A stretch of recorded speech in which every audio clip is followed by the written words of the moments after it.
Daily current news में अभी की खबर है। यूनेस्को विश्व धरोहर स्थल का दर्जा। आज हम इस टॉपिक में निम्नलिखित बिंदुओं पर चर्चा करेंगे। सबसे पहले देखेंगे ये चर्चा में क्यों, मुख्य बिंदु, यूनेस्को विश्व धरोहर के दर्जे के बारे में, छत्रपति शिवाजी महाराज के बारे में, और अंत में देखेंगे एक अभ्यास प्रश्न को। आपको बता दें कि आज का हमारा विषय कला और संस्कृति से संबंधित है।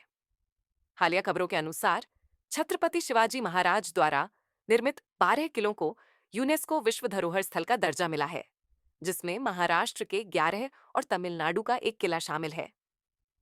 ये मान्यता यूनेस्को विश्व धरोहर समिति के 47वें सत्र में दी गई, जिससे भारत की सांस्कृतिक और स्थापत्य विरासत को अंतर्राष्ट्रीय सम्मान मिला है। आगे बढ़ने से पहले आपको बता दें, अगर आप भी कर रहे हैं एसएससी की तैयारी, तो जुड़िए दृष्टि आईएएस की एक नई पहल दृष्टि एसएससी से, जहां आपको मिलेंगी free live classes, PYQs, demo classes, exam notification and strategy videos. तो अभी सब्सक्राइब करें दृष्टि एसएससी को। डिस्क्रिप्शन में दिए गए लिंक पर जाकर चैनल को सब्सक्राइब करें। चलिए अब बढ़ते हैं खबर की तरफ। चलिए अब जानते हैं मुख्य बिंदुओं के बारे में। मराठा सैन्य परिदृश्य में 12 रणनीतिक रूप से स्थित किलों का समूह शामिल है, जो 17वीं से 19वीं शताब्दी तक मराठा साम्राज्य की सैन्य कुशलता और स्थापत्य कला को दर्शाते हैं। ये नामांकन 18 महीने के व्यापक मूल्यांकन के बाद स्वीकार किया गया, जिसमें तकनीकी समीक्षा और अंतर्राष्ट्रीय स्मारक एवं स्थल परिषद द्वारा ऑन-साइट मिशन शामिल था। इन किलों को उनके उत्कृष्ट सार्वभौमिक मूल्य के लिए चुना गया है, जिसमें उनका सैन्य, स्थापत्य और सांस्कृतिक महत्व शामिल है। आइए अब जानते हैं यूनेस्को विश्व धरोहर के दर्जे के बारे में। मराठा सैन्य परिदृश्य में 12 किले शामिल हैं। महाराष्ट्र में सालहेर, शिवनेरी, लोहगढ़, खंडेरी, रायगढ़, राजगढ़, प्रतापगढ़, सुवर्णदुर्ग, पन्हाला, विजयदुर्ग और सिंधुदुर्ग तमिलनाडु में जिंजी या गिंजी किला। ये किले विविध भू आकृतियों पर स्थित हैं, पहाड़, जंगल, पठार और तटीय द्वीप पर। पहाड़ी किले शिवनेरी, लोहगढ़, रायगढ़, सालहेर, राजगढ़, जिंजी। पहाड़ी वन किला प्रतापगढ़। पहाड़ी पठार किला पन्हाला। तटीय किला विजयदुर्ग।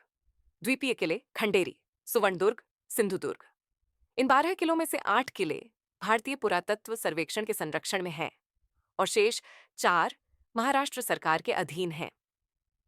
भारत के इस नामांकन को यूनेस्को के मानदंड 4 और 6 के तहत स्वीकार किया गया, जिसमें इन किलों के वास्तुशिल्पीय, तकनीकी, सांस्कृतिक और ऐतिहासिक महत्व को मान्यता दी गई है। चलिए अब जानते हैं छत्रपति शिवाजी महाराज के बारे में। छत्रपति शिवाजी महाराज का जन्म 19 फरवरी 1630 को शिवनेरी दुर्ग, पुणे में हुआ था। वे भोंसले वंश के एक दूरदर्शी नेता और मराठा साम्राज्य के संस्थापक थे, जिन्हें मुगल साम्राज्य का विरोध करने और स्वशासन हेतु प्रयास करने के लिए जाना जाता है।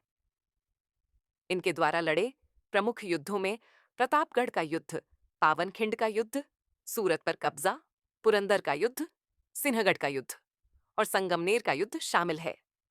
इन्होंने अष्टप्रधान यानी 8 मंत्रियों की परिषद के साथ केंद्रीकृत प्रशासन स्थापित किया। जागीरदारी प्रणाली को समाप्त कर रैयतवाड़ी प्रणाली लागू की गई। तटीय रक्षा के लिए एक मजबूत नौसेना बल का गठन किया गया। छत्रपति शिवाजी महाराज गुरिल्ला युद्ध नीति के लिए प्रसिद्ध हैं, जिसने न केवल उनके शासन को बल्कि समूचे मराठा सैन्य परिदृश्य को आकार दिया। आइए अब देख लेते हैं आज के अभ्यास प्रश्न को। छत्रपति शिवाजी महाराज के संदर्भ में निम्नलिखित कथनों पर विचार कीजिए। कथन 1, इनका जन्म 19 फरवरी 1630 को शिवनेरी दुर्ग, पुणे में हुआ था। कथन 2, इन्होंने तटीय रक्षा के लिए एक मजबूत नौसेना बल का गठन किया था। उपर्युक्त में से कौन सा या कौन से कथन सही है या है? विकल्प ए, केवल 1। विकल्प बी, केवल 2। विकल्प सी, एक और दो दोनों।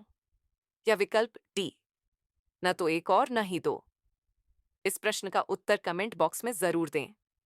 अभी के लिए बस इतना ही। धन्यवाद। Dear viewers, अपने एग्ज़ाम की तैयारी को और बेहतर करने के लिए हमारे चैनल को लाइक, शेयर और सब्सक्राइब करना न भूलें।